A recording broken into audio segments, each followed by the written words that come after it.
श्री राम सरीखे सुंदर स्वामी की सेवा करनी चाहिए, जो सुख देने वाले सुशील, चतुर, वीर, पवित्र और करोड़ों कामदेवों के समान सुंदर हैं। सरस्वती से सनाग और संत जन जिनकी महिमा बखान करते हैं। सामवेद सरीखे जिसके गुणों का गान करते हैं।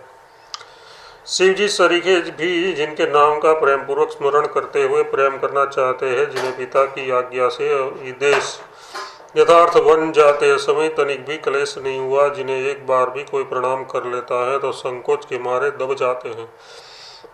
इस बात का साक्षी विभीषण प्रसिद्ध है कि जो आज भी लंका में अटल राज्य कर रहा है, जिनकी चाकरी करना बड़ा सहल है, क्योंकि वे सेवक की भूल चूक की ओर देखते ही नहीं। जो अपने भक्तों के गटगट में चारों युगों में चारों पहर जागते रहते हैं, हृदय में बैठकर सदा रखवाली करते रहते हैं, अपराध देखते हुए भी सेवक पर क्रोध नहीं करते, परंतु जब अपने सेवक की गुणावली सुनते हैं तब उस पर रिझ जाते हैं। जिन्हें भजने से त्रिक योनि के पशु पक्षी एवं तामसी शरीर वाले राक्षस भी तीनों लोकों के तिलक बन गए हैं।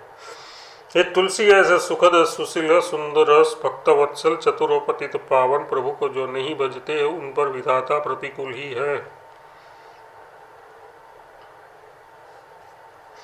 स्वामी को कैसे दोष दूं? हे हरे, मेरा मन तुम्हारी भक्ति को छोड़कर कामनाओं में फंसा हुआ इधर उधर भटकता करता है। अपने पूजा में तो मेरा बड़ा प्रेम है, सदा यही चाहता हूँ कि लोग मुझे ज्ञानी भक्त मानकर पूजा करें, किंतु तुम्हें पूजने में मेरी बहुत ही कम प्रीति है।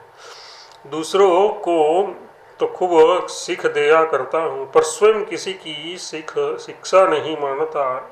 मेरी ऐसी मूर्खता है। जिन जिन पापों को मैंने बड़े अनुराग से किया था उन्हें तो हृदय में छिपा कर रखता हूँ, पर कभी किसी अच्छे संग के प्रभाव से बिना ही प्रेम मुझसे जो कोई अच्छे काम बन गए हैं उन्हें दुनिया को निहारा कर सुनाता फिरता हूँ।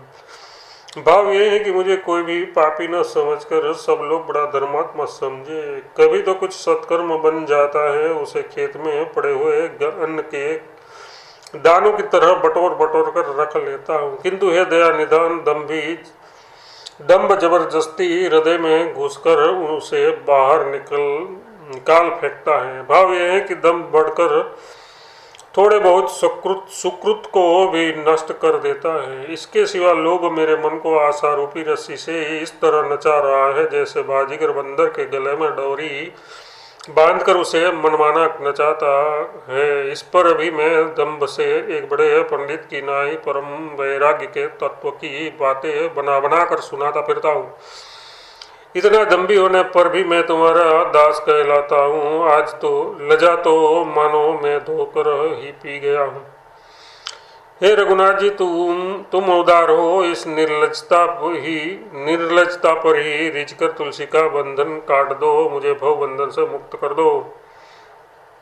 हे प्रभु, सब मेरा ही दोष है। आज तो आप तो सिल के समुद्र को पालू, अनाथों के नाथ और दिन दुखियों के पालने पोसने वाले हैं। मेरे भेष और वचनों से में तो वैराग्य दिखता है, किंतु मेरा मन पापों और अवगुणों का खजाना है। हे राम जी, आपके प्रेम और विश्वास के लिए मेरा मन पोला है, यथार्थ उसमें तनिक भी प्रेम और विश्वास नहीं है। हाँ, कपट की करनी के लिए तो खूब ठोस है। कपट ही कपट भरा है। जैसे खरगोश सियारण की सेवा करके सिंह की कीर्ति चाहता है, वैसे ही मैं कुसंगति से तो प्रेम करता हूँ और साधुओं के संग में झुंझलाया करता हूँ। जैसे खरगोश गिदड़ के बल पर सिंह की सी कीर्ति चाहता है, पर सियारण तो उसे खा ही डालता है। कीर्ति के बदले प्राण ही चले जाते हैं। इसी प्रकार जो कुसंग में पढ़कर कीर्ति चाहता है, उसे कीर्ति का मिलना तो दूर रहा, उसके सद्गुणों का भी नाश हो जाएगा, जिससे बार बार मृत्यु के चक्र में जाना पड़ेगा। शिव जी का उपदेश यही है कि नित्य जीव से राम नाम का कीर्तन करो। कलयुग में दम्भ से भी किया हुआ राम नाम अगस्त की तरह दुख सागर को सोख लेता है। दम्भ से किया हुआ नाम भी परलोक दोनों की चिंताओं को दूर कर देता है। वह राम नाम आनंद और कल्याण की जड़ है। श्री राम नाम अपने लिए ऐसा अत्यंत अनुकूल है कि जिसकी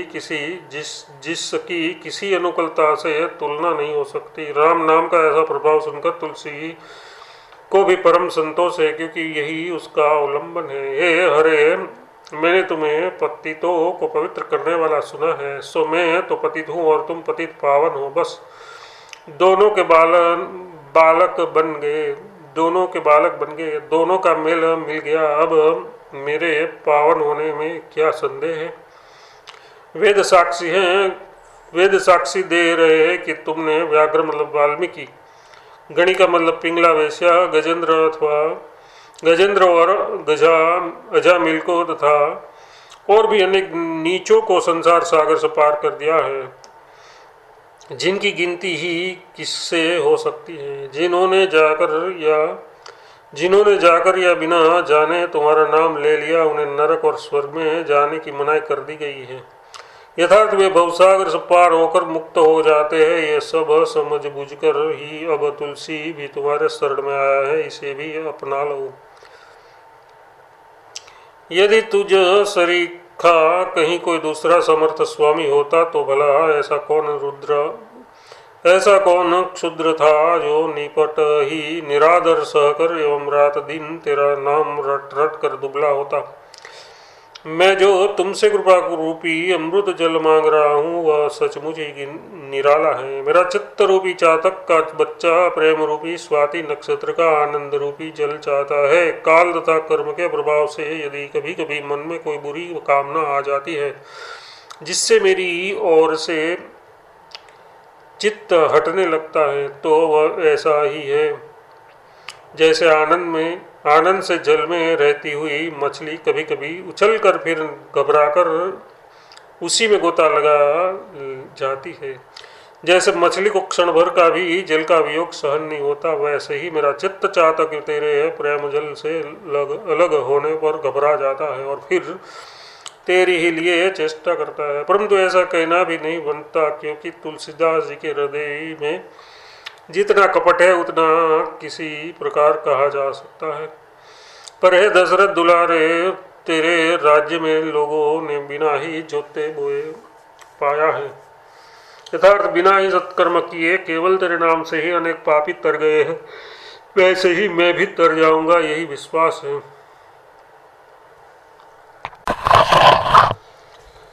संसार में ऐसा कौन उदार है जो बिना ही सेवा किए दिन दुखियों पर उन्हें देखते ही दरिद्र द्रवित हो जाता हो। ऐसे एक श्री रामचंद्र जी है, उसके समान दूसरा कोई नहीं। बड़े बड़े ज्ञानी मुनि योग वैराग्य आदि अनेक साधन करके भी जिस परम गति को नहीं पाते, वह पद गति प्रभु रघुनाथ जी ने गीध और सबरी तक को दे दी है, और उन्होंने अपने मन में कुछ बहुत नहीं समझा।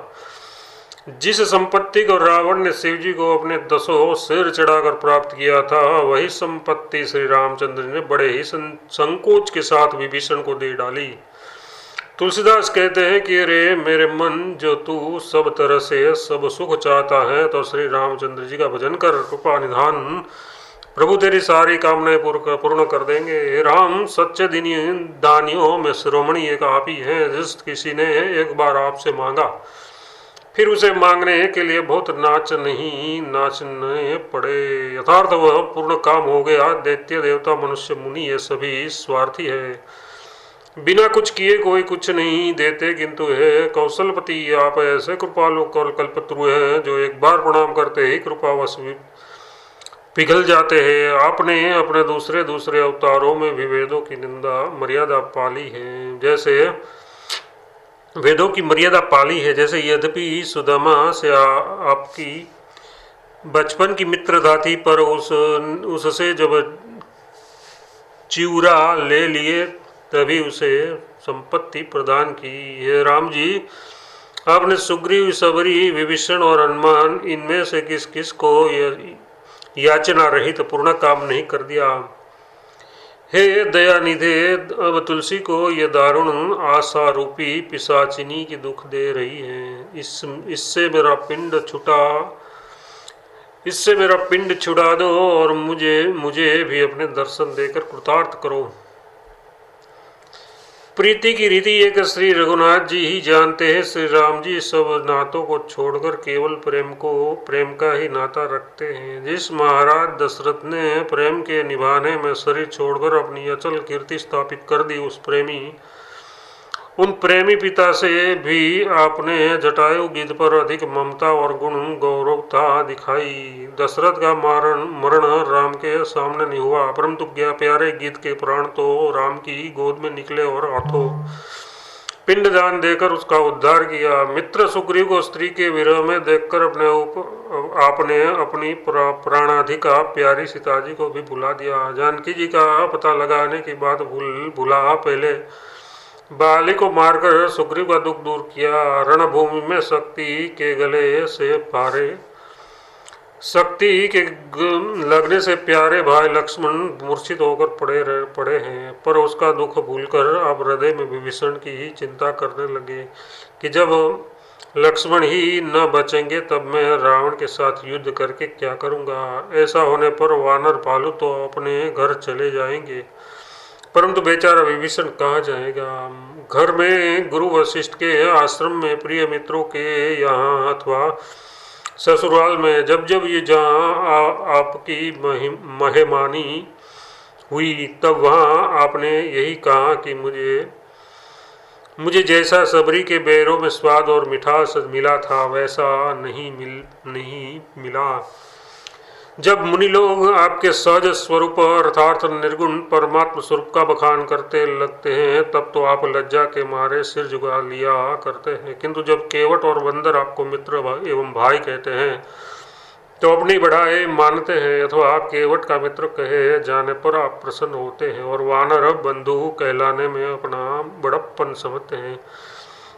हे भाई, रघुनाथ जी के समान प्रेम के वश रहने वाले तीनों लोकों और तीनों कालों में दूसरा कोई नहीं है। जिन्होंने हनुमान जी से यहाँ तक कह दिया कि मैं तेरी ऋणी हूँ, उनके समान सेवा के लिए कृतज्ञ होने वाला और कौन है। ये तुलसी, श्री रामचंद्र जी का ऐसा स्नेह और शील देखकर भी उनके प्रति यदि तेरे हृदय में भक्ति का उदय न हुआ तो तुझे जन्म देकर तेरी माँ ने व्यर्थ ही अपनी जवानी खोई। हे रघुश्रेष्ठ, आपकी यही बड़ाई है कि आप धनियों का धनांधो या गण्यमान्यों का धन, विद्या या पद के अभिमानियों का अनादर कर गरीबों का आदर करते हैं, उन पर बड़ी कृपा करते हैं। देवता अनेक साधन करके थक गए पर उन्हें आपने स्वप्न में भी दर्शन न दिया, किंतु निषाद एवं कपटी रीछ बंदर भालू राक्षस विभीषण के साथ भाईचारा कर लिया, इसलिए कि ये सब दिन निरभिमानी थे। दंडकारण्य में घूमते तो फिरे मुनियों के साथ हिल मिलकर, परंतु उनकी तो चर्चा तक नहीं चलाई। लेकिन गिद्ध, जटायु और सबरी के प्रेम का बारंबार सुंदर बखान करना आपको सदा अच्छा लगा। यहाँ भी वही दीनता और निराभिमानी की बात है। कुत्ते के कहने पर संसारी को तो हाथी पर चढ़कर नगर के बाहर निकाल दिया और श्री सीता जी की झूठी निंदा करने वाले मूर्ख धोबी को अपनी प्रजा समझकर नीति से अपने नगर अयोध्या में बसा लिया, क्योंकि वह दीन गरीब था। इससे सिद्धि है कि इस दरबार में राम राज्य में दीनों के आदर करने की रीति सदा से चली आ रही है, किंतु हे दीन दयालु, क्या इस दिन तुलसी का ध्यान आपको आज तक किसी ने नहीं दिलाया।